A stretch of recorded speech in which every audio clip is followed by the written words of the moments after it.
Well, the movie seems like it's over right now, doesn't it? But the best part is still to come.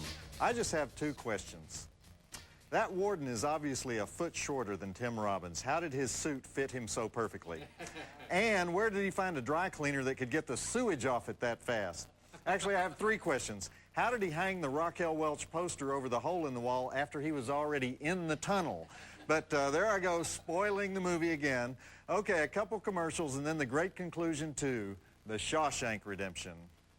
Directed by Frank Darabont. I should mention him. His biggest claim to fame before this movie was Buried Alive, which he directed for USA Network in 1991. Basically, he was a writer. The Fly 2, Mary Shelley's Frankenstein, and he hasn't directed anything since this movie until yet another Stephen King prison movie starring Tom Hanks called The Green Mile, which comes out on December 17th, probably one of the biggest pictures of the year. He's a Stephen King movie prison specialist. And lest we forget, Frank Darabont was also the co-writer on Nightmare on Elm Street 3, which was one of the best ones. Wow. Castle Rock Entertainment wanted to buy Darabont's script for The Shawshank Redemption. They wanted to buy it and give it to another director, so they offered him $2.4 million. He turned it down so that he could direct himself. Wow. Let me repeat. Wow.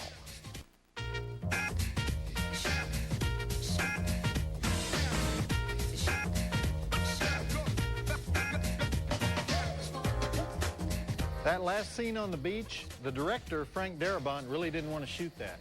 He thought, heavy-handed, sentimental, we all know where Red is going, why show that? Even after the movie was finished, he wanted to take it off the film. Makes the movie too long, he thought. The movie should end when Red carves his name next to Brooks's name and leaves the rooming house. So they showed it to preview audiences with both endings, and the audiences loved that little scene on the beach, so they left that in. Great movie. Exhausting movie, but great movie. And after that sewer escape scene, I still feel like I need a shower. And that's what women always say, you know what I need? I need a long, hot bath, You may be talking about your tax return or something right in the middle of that. I can't think about that right now. I just want a long, hot bath. And you're thinking, were we talking about hygiene? Because I don't remember mentioning body cleansing as part of this presentation to the board here. And they talk about a bath like it's something separate from cleaning the dirt off your body, Sometimes they even make it a sexual thing. How about a nice, long, hot bath with lots of oils and bubbles, and we'll light candles all over the tub? No, that does not sound interesting to me. That sounds gunky. I'm going to get in there. There's not going to be enough room. She's going to say, hold me. She'll want to cuddle. You know what's worse than cuddling? She'll want to snuggle. Let's snuggle while we luxuriate in the nice, warm, hot bath with the aromatherapy and the essence of lavender body grease and the candles that are going to get water slopped all over them. Here, I'll do your back. And then later on, it's like, now, don't you feel better after that long, hot bath? No, I don't feel better after spending an hour in the bathtub. A bathtub is removing dirt from your armpits. That's the purpose of it. Talk about it like it's a psychiatric counseling session or something. Oh, I feel so much better. I can deal with the world now. What? You can deal with the world now because you dipped yourself like a cow getting sprayed for brucellosis? Are you crazy? We're filling out the W-2 form. You don't need a bath to do that. I'm sorry. Obviously, I've been there, right? I won't dump that on you. Anyway, let's watch Trading Places, the comedy classic from 1983 about two rich guys in Philadelphia that make a bet they can change a street criminal into a rich, powerful guy who will vote for Reagan, and they can turn a yuppie executive into a street criminal, and so they bet $1 on it, and Eddie Murphy ends up trading soybean futures all day and inviting pimps over to his mansion at night, while Dan Aykroyd gets all his American Express cards ripped off and has to go live with Jamie Lee Curtis, a hooker with a heart of gold. This was only Eddie Murphy's second movie, so he was still getting second billing to Dan Aykroyd. It wasn't until his third movie that he became a superstar worth $19 jillion, but he steals the film anyway. And the scene everybody remembers is right at the beginning, the blind beggar scene in Rittenhouse Square. I think that's Rittenhouse Square anyway. So don't get up. Watch this. Got a lot more going on tonight. 4 stars. Let's check it out. Unless, of course, you'd rather bathe. When you have one of those bathing emergencies, I can't blame you if you have to go do that instead of watch a timeless comedy classic. Be sure to pour some emu oil in your belly button for that complete luxury tub experience. Eddie Murphy as the legless beggar con man. He went 2 for 2 with this movie. First 2 movies of his career were both huge hits. First 48 Hours with Nick Nolte, and then Trading Places. He got paid $200,000 for 48 Hours, $300,000 for Trading Places. He didn't become a $1 million actor until his 3rd movie, the unforgettable Best Defense. Remember that turkey with Dudley Moore? Actually, the Trading Places role was written for Richard Pryor, and they only went for Eddie Murphy when Richard Pryor passed on it. Of course, I'm talking like $300,000. How could they rip off Eddie like that? $300,000. $300,000 for an Eddie Murphy movie? Like we could all just go out on the street and make $300,000. How many people would not go, hallelujah, praise God, if they got $300,000? But we talk about numbers like that in Eddie Murphy terms as, hey, man, you want him to live in the slums? What's up with that money? Actually, he lives in a mansion called Bubble Hill, which I think is a bad name for a movie star mansion. You know, Bubble brings to mind just a little pinprick makes that all go away. But Bubble Hill in Englewood Cliffs, New Jersey, with at last report 52 employees, 5 bodyguards, 1 wife, 2 kids, and a dog named Blue. But this is the movie where people first said, hey, Eddie can act. Even when he's like serious, he's good. And when he made this, he was all of 20 years old. Okay, a few commercials, and then back to the flick. Eddie Murphy scares me a little bit now, though. I mean, I think he'd be a fun guy to be around, but if you did the wrong thing, he'd have somebody whoop your butt, you know? He's got those Louis Farrakhan-looking guys standing around, you know. He said, excuse me, sir, but yes, apparently I did spill part of my drink on Mr. Murphy's French cufflink. You know, wham, you're on the pavement. You know, just an impression. We'll be back with Joe Bob's Hollywood Saturday Night and Trading Places after these messages. Randolph and Mortimer, the Duke brothers, are, of course, Ralph Bellamy and Don Amici, the great leading men from the golden age of Hollywood. Don Amici hadn't made a movie in 12 years when Trading Places came out. What's interesting about those 2 actors is that they were both stars of Broadway, radio, television, and film, back when actors were a little bit more versatile than they are today. Okay, guys, what was Ralph Bellamy best known for? Yes, he was the satanic guy in Rosemary's Baby, because we had that movie on. But I'm thinking of 3 things. 3 things. Anybody? Okay, The Awful Truth. You don't know that movie. The movie where he's the Oklahoma oil millionaire who's going to marry Irene Dunn, but Cary Grant shows up and steals her away. Great movie. Ralph Bellamy had dozens of roles where the girl gets snatched away from him because he wasn't really as elegant as a leading man needed to be. Sunrise at Campobello, which he did on TV. That was a huge thing, story of Franklin Roosevelt's battle with polio. And he had done that on Broadway also. And then nobody's going to get the 3rd one, Detective Story on Broadway in the 50s. Every once in a while, some college drama department will do Detective Story, but I think it's all but forgotten today. But a great play. Ralph Bellamy performed more than 400 roles on the stage, more than 100 movies, and died in 1991. Now, Don Amici. This is a movie where he was rediscovered. Ron Howard saw him in this movie and decided to use him in Cocoon, but only after he couldn't get Ray Milland for Cocoon. And Don Amici won an Oscar for Cocoon. And Don Amici was best known for 3 things for him, too. The Bickersons on NBC Radio as a henpecked husband. Also did that on TV. The movie, The Story of Alexander Graham Bell. For years, people just knew him as the guy who invented the telephone, even though he had been a sophisticated leading man type and a radio star for years before that, and a panelist on To Tell the Truth. Not his best work, but a lot of people of a certain age remember that To Tell the Truth, that game show. Died in 1993 at age 85. Ralph Bellamy and Don Amici really give this movie an energy and a drive that it wouldn't have without them. Okay, enough reminiscing. What is this, Turner Classic Movies? What am I doing here? Let's watch some commercials. Oh, International Showtime. Don Amici was the host of this weekly show on NBC called International Showtime. He would travel to a different circus every week, went all over the world, and they would present the top acts from that circus, and there was Don with that pencil mustache, the suave American commentator at the circus, whispering to us like an announcer at a golf match so he wouldn't disturb the Czechoslovakian acrobats. That show was great. We'll be back with Joe Bob's Hollywood Saturday Night and Trading Places after these messages. And that was Frank Oz of Miss Piggy fame as the interrogating cop who books Dan Aykroyd. You know what's strange about this movie to me? I've been to Philadelphia. I even lived in Philadelphia for a brief time. They don't have butlers like Denholm Elliott in Philadelphia. That's a British thing. And I don't even think it's a British thing anymore. Even the richest part of mainline Philadelphia, they didn't have this kind of butler. And they didn't have those big, long, old-fashioned Rolls-Royce limos in 1983. At the beginning, they say it's present time, right? You know, that Mozart montage with all the images of the rich people in Philadelphia and the poor people in Philadelphia.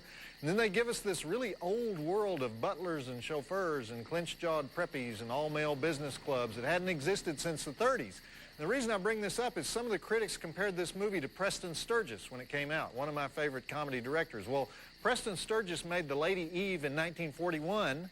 The Lady Eve has a parody of the British butler because in 1941 the idea of a British butler was already cliched and outdated. So remember William Demarest? William Demarest is the butler in The Lady Eve, and he talks like a gangster. That's the joke. So they're saying John Landis is doing a Preston Sturges movie. No, he's not. He's doing the kind of movie that Preston Sturges made fun of. Also, if Duke & Duke is the biggest brokerage house for commodities trading, why is it in Philadelphia? The big commodities exchanges are in Chicago. At any rate, Denholm Elliott thrived on doing roles like this, the knowing butler with impeccable diction. He doesn't have many lines, but he can act with nothing but his eyebrows. He's great.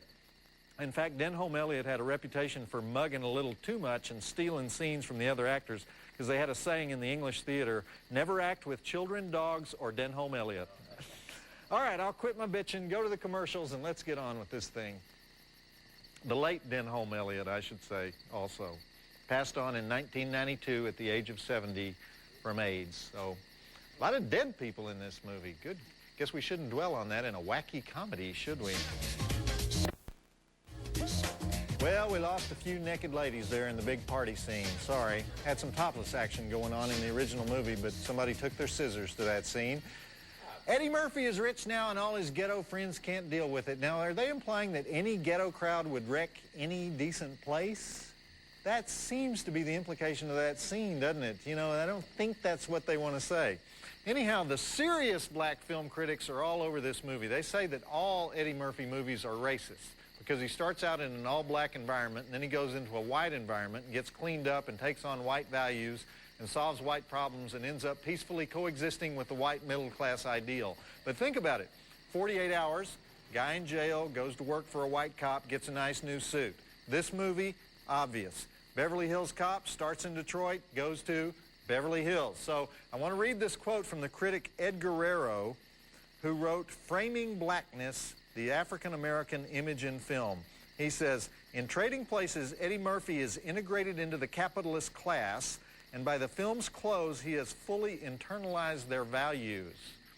I guess as opposed to those great values he had in the first scene when he was a total con man. Okay, I say Eddie already was a capitalist when he was a blind, legless beggar in Rittenhouse Square. So whatever, let's get back to it. This whole movie, though, is very 80s in its approach to money. Money good, poverty bad. There's never anybody saying, well, money isn't everything. You won't hear that here. In this movie, money is everything. Came out the same year the word yuppie was coined. So that right there should tell you something. We'll be back with Joe Bob's Hollywood Saturday Night and Trading Places after these messages.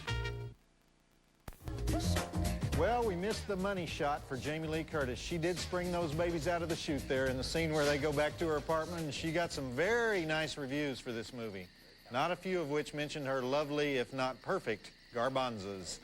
This was her big break scene, the scene where she talks about how she gets along in life and how much money she's saved. And after she did that, she was taken more seriously as an actress because up to this time she was known almost exclusively for horror films, especially Halloween, the great Halloween, the original Babysitter in Peril, The Fog, Prom Night.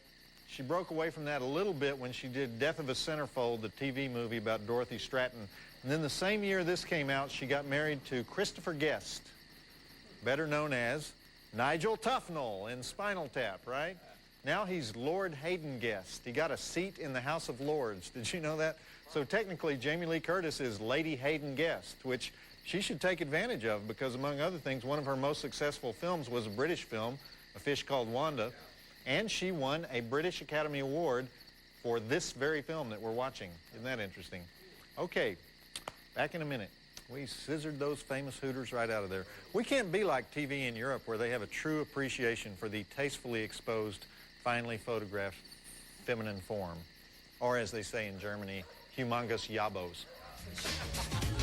We'll be back with Joe Bob's Hollywood Saturday Night and Trading Places after these messages. Oh, this was also the first Dan Aykroyd movie that was a success. He'd written Blues Brothers and starred in it with John Belushi, and that was a cult hit, but not really a box office or a critical success. And then he made Dr. Detroit, which was a total flop. And if this movie had flopped, his career might have been cut pretty short. But after this, he did Ghostbusters, which he'd originally written for himself and John Belushi. And from that point on, he'd never have to go back to the $750 a week they gave him when he joined Saturday Night Live in 1975. He was kind of overshadowed in Trading Places by both of his co-stars, Eddie Murphy and Jamie Lee Curtis. But everybody loved the movie, and they could see that it was a good, solid performance by Dan Aykroyd. So back to it in just a minute. That was Bo Diddley running that pawn shop, wasn't it? You get a feeling Bo Diddley knows his way around pawn shops. You know what I mean?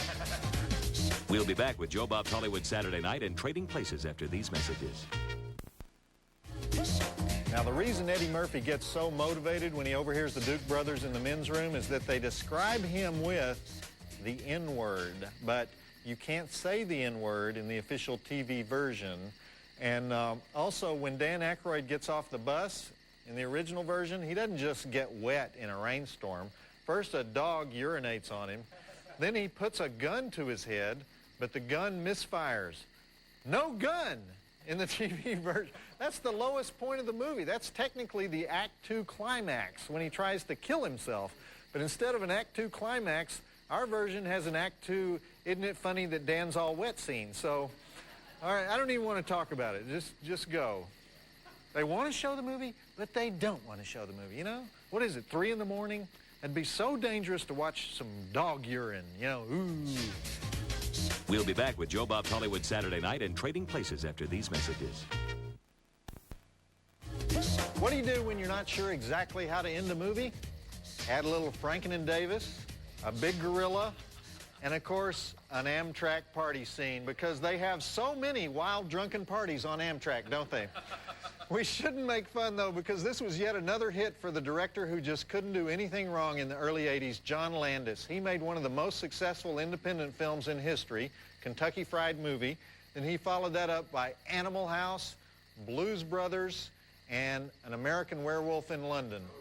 And then after this movie, his 5th popular hit in a row, 3 people died while he was filming Twilight Zone, the movie, and things were never quite the same for John after that.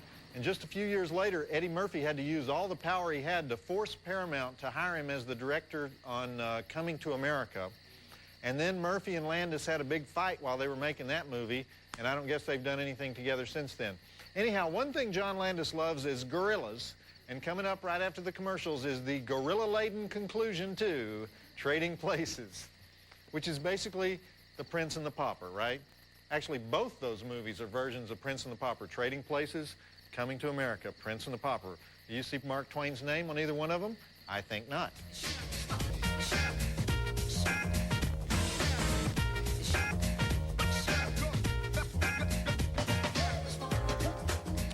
Whoever gets the money and the beautiful girl wins. Pretty much the message of the 80s as outlined in Trading Places. Did you notice they went into a commodities exchange at the World Trade Center? Is there a commodities exchange at the World Trade Center? I don't know. I thought that stuff was in Chicago. All right, next week on Joe Bob's Hollywood Saturday Night, it's Naughty President Night. We're going to start it off with The American President, one of Michael Douglas's greatest performances, with Annette Bening and Michael J. Fox. And we're following that up with Look Who's Talking Now, the Linda Tripp story. No, not really. It's the second sequel to the adorable Talking Baby series. It's actually the Talking Dog sequel to the Talking Baby sequel. But we're getting into Christmas. You're going to have to put up with this stuff for a little bit. And that's it for me, Joe Bob Briggs, reminding you that sometimes the sex is so good that even the neighbors have a cigarette. Did you guys hear about the man who entered his local newspaper's pun contest? He sent in 10 different puns in the hope that at least one of his puns would win the contest. Unfortunately, no pun intended. I love that joke.